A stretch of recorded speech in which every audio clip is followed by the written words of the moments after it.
Hello दोस्तों, welcome to ICM channel. आज हमसे डिस्कस करने वाले हैं दो स्टॉक के बारे में। पहला आपका होगा यहाँ पे सेरा सैनिटरी वेयर लिमिटेड और दूसरा आपका होगा इंडिया बुल्स हाउसिंग फाइनेंस। तो इस वीडियो को जरूर से अंत तक देखना, लेकिन उससे पहले इस चैनल को सब्सक्राइब कर सकते हो और इस वीडियो को भी लाइक कर देना यदि आपको ये वीडियो पसंद आए। तो चलो फिर डिस्कस करते हैं पहले सेरा के बारे में। देखो लगभग 3-4 दिन पहले ही एक कमेंट आया था एक सर का, जिनका यहाँ पे मानना था कि क्या सर हमसे यहाँ पे सेरा पे क्या यहाँ पे फ्रेश एंट्री ले सकते हैं। मैंने कहा था कि सर अभी वेट कर लीजिए, और वही चीज़ हुआ। क्या उस समय प्राइस था ऑलमोस्ट, जहाँ तक मुझे याद है 6500 के ऊपर ही था इसका प्राइस, और आज आप देख सकते हो कि अभी लगभग गिर रहा है और 5% तक यहाँ पे गिरावट आपका हो चुका है।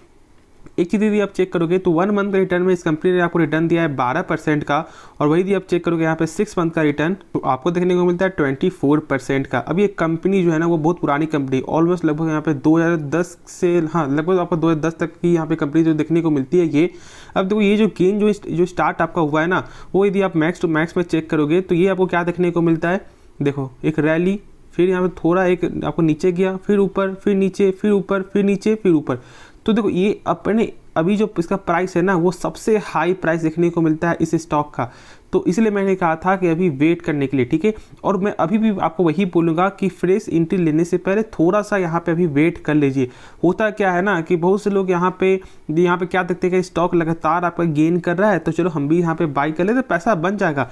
और बहुत से लोग पैसा बनाते भी हैं इसमें, लेकिन बहुत से लोग का यहाँ पे पैसा फंस भी जाता है। तो इसलिए मैं नहीं चाहता कि आप लोगों का पैसा फंसे। मेरे हिसाब से आप जो है थोड़ा कम कमा लो, लेकिन जो है पैसा आपका पोर्टफोलियो में फंसना नहीं चाहिए, ठीक है। तो वो सब गलती यहाँ पे नहीं करना है आप लोगों का। अब देखो अब इस कंपनी के बारे में जानेंगे कि क्या ये कंपनी सही है या नहीं है। तो उसके लिए हम लोगों को चेक करना होगा क्या, फंडामेंटल। तो यहाँ पे आप देख सकते हो कि सेल्स जो है ना वो यहाँ पे क्वार्टर आपका बढ़त देखने को मिल रहा है, और साथ साथ यहाँ पे ईयर ऑन ईयर भी यहाँ पे गेन है, और इसके वजह से भी स्टॉक में तेजी आते हुए दिखाई दिया। क्योंकि देखो मेन आपका क्या होता है, मेन आपका होता है सेल्स। कंपनी का थोड़ा प्रॉफिट आपका अप्स एंड डाउन हो जाए कोई दिक्कत वाली बात नहीं है, लेकिन यदि आपको लगातार सेल्स बढ़ रहा है किसी भी कंपनी का ना, तो वो सबसे अच्छी चीज़ है, और इसलिए भी स्टॉक में यहाँ पे तेज़ी आता है। यदि आपने चेक किया होगा जैसे IX में क्या है, देखो कंपनी तो सही है, लेकिन यहाँ पे प्रेशर क्यों है, क्योंकि यहाँ पे सेल्स में जो है आपका कमी आते हुए दिखाई दे रहा है। और वही चीज़ है, सेल्स में कमी आएगी तो स्टॉक में आपका जो आपका शॉर्ट टर्म के लिए प्रेशर आते हुए दिखाई देगा, वही चीज़ प्रेशर है। और जब सेल्स बढ़ेगा तो गेन भी देखने को मिलेगा। अभी दिया यहाँ पे चेक करो टोटल एसेट, तो वो भी यहाँ पे लगातार बढ़ते हुए दिखाई दे रहा है। और जो सबसे मेन है वो यहाँ पे कैश फ्लो। तो हमसे पहले कैश फ्लो क्या होता है वो पहले यहाँ पे जान लो। कैश फ्लो का मतलब ये है कि कंपनी जो भी सामान बेच रही है, क्या उसका पैसा जो है रिटर्न आ रहा है या फिर नहीं आ रहा है। तो चेक करने का सिंपल तरीका क्या है ना, ये जो नंबर है जो 98 करोड़ है ना, इससे कम होना चाहिए टोटल प्रॉफिट। तो चेक कर लो यहाँ पे कितना है, 149 करोड़, यानी कि कैश फ्लो जो है कम है। लेकिन देखो यहाँ पे कैश फ्लो जो है ना बस मार्च 2022 तक का ही कैश फ्लो जो कम देखने को मिला था, लेकिन वही यदि 2021 में चेक करोगे तो सही है। तो चलो कभी ऐसा होता है कि थोड़ा अप्स एंड डाउन देखने को मिल जाए, लेकिन हम सभी आपको ये नहीं बोल देंगे कि कंपनी खराब है। तो जिनका भी प्रॉफिट हो रहा है ना, वो मैं तो आपको यही बोलूँगा कम से कम आप जो है 50% प्रॉफिट बुक कर लो, और नहीं तो यदि आपका लॉन्ग टर्म पर्पस है तो आप होल्ड करके चल सकते हो। यदि आप यहाँ पे स्टॉक का पी देखोगे तो मात्र 40 का ही पी देखने को मिलता है, जो ज़्यादा नहीं है, ठीक है। जो जैसे अभी स्टॉक ये लगातार जो बढ़ रहा है ना, उस हिसाब से स्टॉक का पी यहाँ पे ज़्यादा नहीं है। तो इसलिए यहाँ पे आप निश्चित तरह होल्ड करके चलो, नहीं तो 50% आप प्रॉफिट बुकिंग कर सकते हो। साथ में इस कंपनी का जो ROC है वो भी यहाँ पे शानदार देखने को मिलता है। अब जो मेरे बहुत सारे वीडियो मैंने बताया हुआ है, ROC का मतलब ये है कि कंपनी जो अपने ऊपर 100 रुपया लगा रहा है, तो उसका यही 100 रुपया 1 साल बाद कितना रुपया बन जाता है, तो यहाँ पे बन जाता है 121 रुपया, जो शानदार है। क्योंकि मैंने आपको ये भी बताया हुआ है कि कम से कम जो है किसी भी कंपनी का 12% से ऊपर होना चाहिए, और यहाँ पे तो 21% है, तो कोई दिक्कत वाली बात नहीं है, होल्ड करके चलना है। यदि आप और देखोगे यहाँ पे आपका प्रोस, तो यहाँ पे कंपनी इज ऑलमोस्ट डेप्ट फ्री है, ठीक है। प्लस यहाँ पे कंपनी आपको जो यहाँ पे देख सकते हो कि लगभग 20.6% का आपको यहाँ पे पे भी करती है आपको डिविडेंड, और साथ साथ यहाँ पे आपको जो डेप्टर जो डे है, ठीक है, यानी कि जो कर्ज का जो पैसा जो कंपनी दे रही है ना, वो यहाँ पे घटते हुए दिखाई दे रहा है, जो सबसे अच्छी चीज़ है। हाँ, इसका भी यहाँ पे कॉन्स क्या है कि जो इसका आपको बुक वैल्यू यहाँ पे कमज़ोर देखने को मिलता है, और जो सेल्स है वो यहाँ पे लगभग आपका कम आते हुए दिखाई दे रहा है 5 सालों को 20 से। तो देखो यहाँ पे क्या है कि इसका आपका बुक वैल्यू यहाँ पे क्या होता है। बुक वैल्यू का मतलब ये है कि कंपनी यदि मान लो कुछ भी हो जाता है, कंपनी कोई यदि डूब जाती है, तो एक शेयर के बदले यहाँ पे कंपनी कितना रुपया दे सकता है, ठीक है। तो यहाँ पे कितना रुपये मिलेगा, मात्र आपको 807 रुपये, यानी कि प्राइस कुछ भी हो, आपने बाय किया 5,000 में या 10,000 में, कोई फ़र्क नहीं पड़ता, यहाँ पे मिलेगा तो 807 रुपया ही।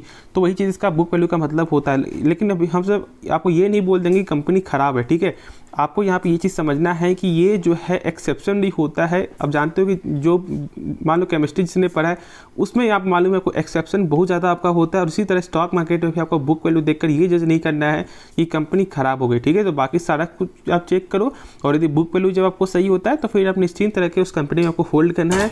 और अभी मेरा आपको इसमें यही राय होगा जो मैंने कहा है। तो होप ये वीडियो जो इस टॉपिक के बारे में आपको पसंद आया होगा, तो ज़रूर से इस वीडियो को लाइक कर देना। तो चलो नेक्स्ट स्टॉक के बारे में डिस्कस करते हैं।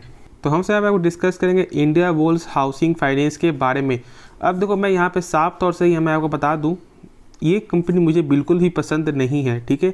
इसलिए क्योंकि जो स्टॉक का प्राइस जब आपका 1500-1300 का जिस लेवल का स्टॉक था ये, और उस स्टॉक से लगभग उस प्राइस से इतना ज़्यादा घट चुका है। और यदि आप ऐसा सोच रहे हो कि 100 रुपये का शेयर है, चलो बाई कर लेते हैं, 10 रुपये लगाते हैं, 100 पैसे बाई करते हैं, यहाँ पे यदि 10 रुपये बढ़ जाता है तो प्रॉफिट लेकर हमसे यहाँ पे निकल जाएंगे, ये सबसे गलत आपका डिसीजन होता है। और इसलिए अधिकतर ज़्यादातर जो लोग हैं ना वो ट्रैप में फंस जाते हैं। तो ऐसा गलती मत करो। शॉर्ट टर्म में यदि आप चेक करोगे यहाँ पे तो 200 के लेवल में आपको ये स्टॉक आया था, बहुत से लोगों ने यहाँ पे बाई किया, और मैंने उस समय से आपको कहा था कि स्टॉक को बाई करने की कोई ज़रूरत नहीं है।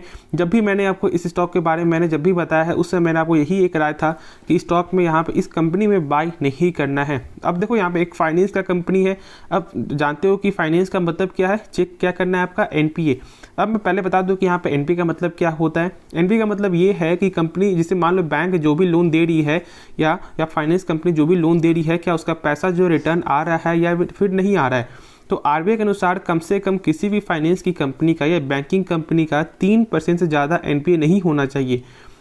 जैसे मान लो 100% किसी कंपनी का है और यदि वो यहाँ पे लगातार लोन दे रही है और जो लोन ले रहे हैं वो यहाँ पे पे ही नहीं कर रहे हैं पैसा, तो फिर तो उनका जो टोटल जो आपका 100% वो तो यहाँ पे कम होते हुए दिखाई दे रहा है। प्लस बैकअप भी मनी चाहिए आपको, CAR जो आप मैंने आपको बताया हुआ, जिसको हमसे बोलते हैं कैपिटल एडिक्वेसी रेशियो।